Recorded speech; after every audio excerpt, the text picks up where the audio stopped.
ਅਸੀਂ ਮਾਂ ਦੀ ਵਸਾਰੀ ਬੋਲੀ, ਸਾਡੇ ਨਾਲ ਰੱਬ ਰੁੱਸਿਆ। ਪੰਜਾਬੀ ਜ਼ੁਬਾਨ ਵਿੱਚ ਇਹੋ ਜਿਹੀ ਬੋਲੀ ਦੇ ਖਾਲਕ ਸੁਲਤਾਨ ਖਾਰਵੀ ਹੋਰੀ, ਜਿਹੜੇ ਪੰਜਾਬੀ ਜ਼ੁਬਾਨ ਦੇ ਪੱਕੇ ਪੀਡੇ ਤੇ ਮੰਝੇ ਹੋਏ ਸ਼ਾਇਰ ਨੇ।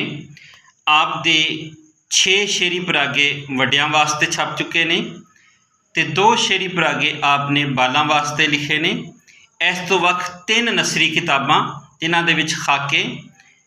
ਉਸ ਕਿਤਾਬ ਦਾ ਨਾਮ ਹੈ ਮੁੱਖ ਮੂਰਤਾਂ, ਇੱਕੋ ਇੱਕ ਕਹਾਣੀ ਪਰਾਗਾ, ਤਿੜਕੇ ਘੜੇ ਤੇ ਇੱਕ ਇੰਡੀਆ ਯਾਤਰਾ ਦੇ ਹਵਾਲੇ ਨਾਲ ਸਫ਼ਰਨਾਮਾ ਵੀ ਆਪ ਨੇ ਪੰਜਾਬੀ ਅਦਬ ਨੂੰ ਦਾਨ ਕੀਤਾ। ਆਪ ਦੀਆਂ ਬੋਲੀਆਂ ਦੇ ਵਿੱਚ ਵੰਨ ਸਵੰਨਤਾ ਹੈ। ਆਪ ਨੇ ਵੱਖ ਵੱਖ ਮੌਜ਼ੂਆਤ ਨੂੰ ਛੂਹਿਆ। ਮਜ਼ਹਬ, ਸਮਾਜ, ਰੋਮਾਨਵੀ ਢੰਗ, ਆਪਣੀ ਬੋਲੀ ਨਾਲ ਪਿਆਰ ਆਪ ਦੇ ਉਚੇਚੇ ਵਿਸ਼ੇ ਨੇ, ਜਿਨ੍ਹਾਂ ਨੂੰ ਉਹ ਬੜੀ ਕੋਮਲਤਾ ਨਾਲ ਤੇ ਬੜੀ ਸੁੰਦਰਤਾ ਨਾਲ ਸਾਡੇ ਸਾਹਮਣੇ ਰੱਖਦੇ ਨੇ। ਇਸ ਬੋਲੀਆਂ ਦੇ ਵਿੱਚ ਜਿਹੜਾ ਸਵਾਦਲਾਪਨ ਨੇ, ਉਹੀ ਉਹਨਾਂ ਨੂੰ ਦੂਜੇ ਸ਼ਾਇਰਾਂ ਤੋਂ ਵੱਖ ਕਰਦਾ ਹੈ। ਅਸੀਂ ਕੋਈ ਵੀ ਕਿਤਾਬ ਦੀ ਬੋਲੀ ਪੜ੍ਹਨੇ ਆ ਤੇ ਸਾਨੂੰ ਅੰਦਾਜ਼ਾ ਹੁੰਦਾ ਹੈ ਕਿ ਇਹਦੇ ਪਿੱਛੇ ਇੱਕ ਖਾਸ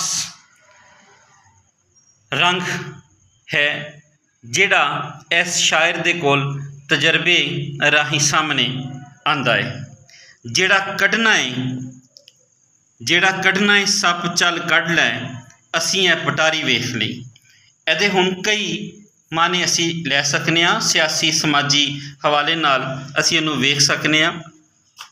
ਫਿਰ ਬੋਸਕੀ ਇਸ ਦਾ ਸ਼ੇਰੀ ਪਰਾਗਾ ਹੈ। ਪਾ ਬੋਸਕੀ ਉਹ ਮੇਲੇ ਵਿੱਚ ਆਇਆ, ਮੇਲਾ ਉਹਨੂੰ ਵੇਖਦਾ ਰਿਹਾ। ਮੈਨੂੰ ਵੇਖਿਆ ਅਚਾਨਕ ਉਹਨੇ, ਜਾਨ ਵਿੱਚ ਜਾਨ ਆ ਗਈ। ਇਸੇ ਤਰ੍ਹਾਂ ਰੋਮਾਨਵੀ ਢੰਗ ਦੀਆਂ ਬੋਲੀਆਂ ਜੇ ਅਸੀਂ ਵੇਖੀਏ, ਲੜ ਪੈਣਗੇ ਜ਼ਮਾਨੇ ਵਾਲੇ ਜੇ ਤੇਰੀ ਮੇਰੀ ਅੱਖ ਲੜ ਗਈ। ਤੇ ਜਿਹੜਾ ਭੱਜਦਾ ਏ ਰੋਜ਼ ਮਸੀਤੇ, ਰੱਬ ਉਹਦੇ ਘਰ ਵਸਦਾ।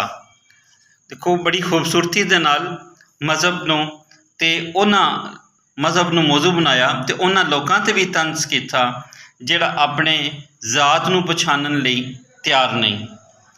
ਤੇ ਗੁਰਬਤ ਦਾ, ਸਮਾਜ ਦਾ, ਉਤਲੇ ਤੇ ਥੱਲੜੇ ਤਬਕੇ ਦੇ ਵਖਰੇਵੇਂ ਦੀ ਗੱਲ ਕਰਦਿਆਂ ਹੋਇਆਂ, ਹੱਥ ਵੇਚ ਕੇ ਪੂਰੀ ਨਹੀਂ ਪੈਂਦੀ, ਬੁਰਕੀ ਆਜ਼ਾਬ ਹੋ ਗਈ।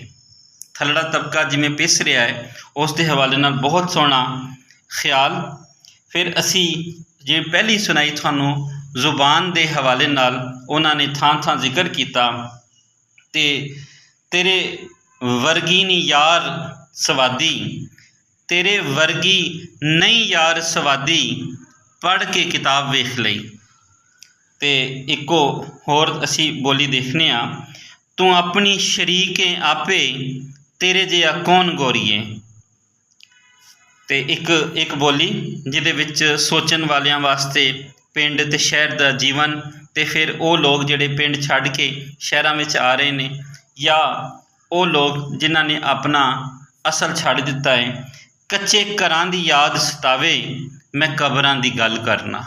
ਬਹੁਤ ਹੀ ਖੂਬਸੂਰਤ ਬੋਲੀਆਂ ਦਾ ਇਹ ਪਰਾਗਾ ਬੋਸਕੀ ਸੁਲਤਾਨ ਖਾਰਵੀ ਹੋਰਾਂ ਦਾ ਪੰਜਾਬੀ ਮਰਕਜ਼ ਲਾਹੌਰ ਵੱਲੋਂ ਛਾਇਆ ਹੋਇਆ ਹੈ।